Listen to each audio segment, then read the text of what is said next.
Hello everyone, welcome back to my channel. This is Pramila Yadav. Last class में हमने analytic method discuss किया था। आज हम डिस्कस करेंगे सिंथेटिक मेथड ऑफ टीचिंग यानी संश्लेषण विधि। संश्लेषण विधि है वो मेनली मैथमेटिक्स को पढ़ाने के लिए, साइंस को पढ़ाने के लिए या फिर ग्रामर को पढ़ाने के लिए भी यूज की जाती है।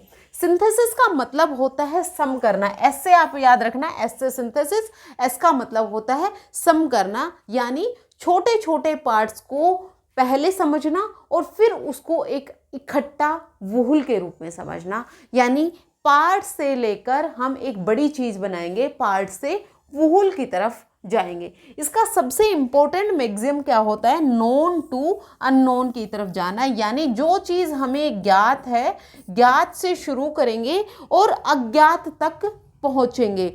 यानी जो चीजें हमें ज्ञात हैं, ज्ञात क्या होते हैं? हमारे सामने जो, हमारे रियल लाइफ में हमारे सामने जो एग्जाम्पल्स हैं, एग्जाम्पल से हम क्या निकालेंगे? रूल निकालेंगे। और जो एनालिटिक मेथड है वो इसका बिल्कुल अपोजिट होता है। वहाँ हम रूल से एग्जाम्पल की तरफ जाते हैं, जनरल से हम स्पेसिफिक की तरफ जाते हैं, पर्टिकुलर की तरफ जाते हैं। एनालिटिक मेथड और सिंथेटिक मेथड है, ये दोनों एक दूसरे के अपोजिट मेथड है, ये दोनों एक दूसरे के कॉम्प्लीमेंट्री मेथड है। यानी एनालिसिस का यूज करके आपको सिंथेसिस का यूज करना पड़ेगा, सिंथेसिस का यूज करके आप एनालिसिस का यूज करेंगे। यानी एक दूसरे के ये कॉम्प्लीमेंट्री हैं, जैसे इंडक्टिव और डिडक्टिव मेथड एक दूसरे के कॉम्प्लीमेंट्री मेथड होते हैं। इसको हम अभी समझने वाले हैं, आगे समझते हैं। देखिए, सबसे पहली चीज सिंथेटिक मेथड है या फिर सिंथेसिस मेथड है, संश्लेषण विधि है। इसके फादर कौन थे? पेस्टोलॉजी साहब हैं, वो संश्लेषण विधि के जनक माने जाते हैं। विश्लेषण विधि के जनक कौन थे ये आप मुझे कमेंट करके बताइएगा, क्योंकि लास्ट वीडियो में मैंने बताया था।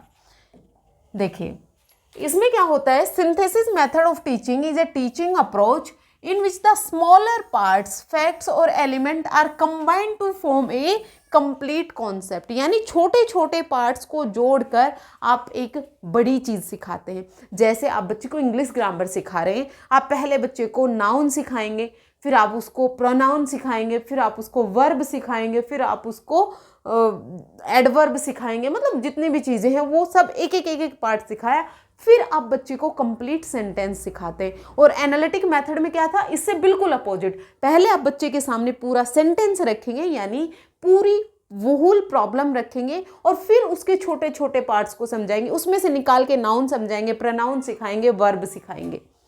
समझ आया? पहले आप यहाँ पर क्या करेंगे? यहाँ पर हम बच्चे के सामने छोटे छोटे पार्ट्स, पहले हम नाउन सिखाएंगे, प्रोनाउन सिखाएंगे, और फिर हम बच्चे के सामने एक पूरा सेंटेंस रखेंगे। पहले आपको क्या रखना है? सिंपल चीज़ें रखनी है, पार्ट्स में रखना है, फिर आप वूल की तरफ जाएंगे। मैक्सिम्स क्या हैं? लास्ट क्लास में मैंने आपको बोला था, चाहे तो एनालिसिस, चाहे तो आप सिंथेसिस मेथड में से एक मेथड के मैक्सिम्स जरूर पूछे जाते हैं, और आप किसी भी एक का याद कर लीजिए, दूसरे का बिल्कुल अपोजिट होता है। जो आपको इजी लगे आप उसको समझ लीजिए। देखिए, संश्लेषण विधि में क्या है? छोटे छोटे पार्ट्स को पहले समझेंगे, फिर हम वूल की तरफ जाएंगे, संपूर्ण की तरफ जाएंगे। पार्ट्स होंगे तो वो ऑलवेज सिंपल ही रहेंगे, सरल ही रहेंगे। सिंपल से कहाँ जाएंगे? कॉम्प्लेक्स में जाएंगे। सरल चीज़ें हमारी नॉन होती हैं, उन चीज़ों को हम जानते हैं। जिन चीज़ों को हम जानते हैं वो हमारे सामने प्रेजेंट होती हैं, यानी मूर्त होती हैं, कॉन्क्रीट होती हैं। और कॉन्क्रीट जो चीज़ें होती हैं वो कैसी होती हैं? पर्टिकुलर होते हैं, स्पेसिफिक होते हैं। और पर्टिकुलर हमेशा क्या होते हैं? उदाहरण होते हैं, एग्जाम्पल होते हैं। उदाहरण से नियम की तरफ जाएंगे। कहाँ जाएंगे? उदाहरण से नियम की तरफ जाएंगे। यानी हम बच्चे के सामने पहले एग्जाम्पल्स रखेंगे और फिर हम बच्चे को नियम बनाना सिखाएंगे। जैसे आप बच्चे को सिखाना चाहते हैं क्वाड्रिलेटरल, आपने बच्चे को बताया, अलग अलग तरह की क्वाड्रिलेटरल आपने बच्चे को बना के दिखाई। आपने मान लीजिए स्क्वायर है, ये भी ए है, ये भी ए है। फिर आपने एक बच्चे के लिए रेक्टेंगल बनाई, ये आपकी ए हो गई, ये आपकी बी हो गई। फिर आपने बच्चे के लिए एक रोम्बस बना दिया। ठीक है, आपने ये डिफरेंट टाइप की क्या बनाई? शेप्स बनाई। डिफरेंट टाइप की शेप्स बनाकर अब बच्चे को आप ऑब्जर्व करवाएंगे कि इन तीनों में डिफरेंस क्या है, आप ये ऑब्जर्व करिए। पहले आपने एग्जाम्पल रखा और फिर बच्चा इन तीनों को ऑब्जर्व करेगा, बच्चा देखेगा इनमें क्या है, 4 साइड्स हैं। एक क्वाड्रिलेटरल में क्या होने चाहिए, 4 साइड होनी चाहिए और उसमें 4 एंगल होने चाहिए। फिर वो इन एंगल को मेजर करेगा, इन एंगल को माप कर देखेगा तो देखेगा कि हर एक क्वाड्रिलेटरल के एंगल्स हैं उनका सम कितना होता है, 360 डिग्री होता है। बच्चा क्या निकाल रहा है, नियम निकाल रहा है कि कोई भी क्वाड्रिलेटरल है उसकी 4 साइड होंगी, इनके चारों जो कोण हैं, एंगल हैं, उनका सम कितना होगा, 360 डिग्री होगा, 360 डिग्री होगा। इस तरह से जब बच्चे को समझाया जाता है तो ये क्या होगा, आपका नोन टू अननोन की तरफ जाएंगे, कॉन्क्रीट से एब्स्ट्रैक्ट की तरफ जाएंगे, पर्टिकुलर टू जनरल की तरफ जाएंगे। ये याद रखना, पर्टिकुलर हमेशा उदाहरण होते हैं और उदाहरण से नियम की तरफ जाया जाता है। स्टेप्स क्या होते हैं सिंथेसिस मेथड के, देखिए सबसे पहले हम क्या करेंगे, पार्ट्स को प्रेजेंट करेंगे। पार्ट्स में हम किसी भी समस्या को प्रेजेंट करेंगे। मेनली जो ज्योमेट्री के जितने भी क्वेश्चन हैं उनको हम इसी मेथड से सोल्व करवाते हैं। अंडरस्टैंडिंग ईच पार्ट, हर एक पार्ट को समझेंगे। समझने के बाद उन सभी पार्ट्स को क्या करेंगे, कंबाइन करेंगे।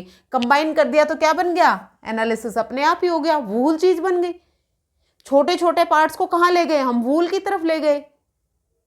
फिर वूल टू हम पार्ट्स जाएंगे, यानी हमने पहले सिंथेसिस का यूज करके क्या बना दिया, एनालिसिस कर दिया उसका।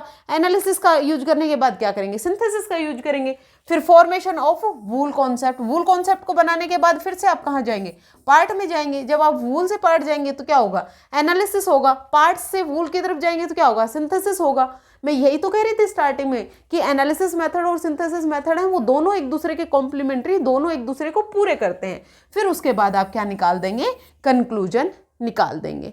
होपफुली मैंने आपको एग्जाम्पल से अभी समझाया था तो समझ भी आया होगा। इसकी कैरेक्टरिस्टिक क्या है, ये कंस्ट्रक्टिव अप्रोच पर बेस्ड है, यानी रचनावादी दृष्टिकोण। रचनावादी कौन है, पियाजेट हो गए, वाइगोस्की हो गए। ये कहते हैं कि बच्चे अपने ज्ञान का निर्माण खुद कर लेंगे। चाइल्ड सेंटर्ड अप्रोच होती है, वो कहते हैं कि बच्चे अपने ज्ञान का निर्माण खुद कर लेंगे।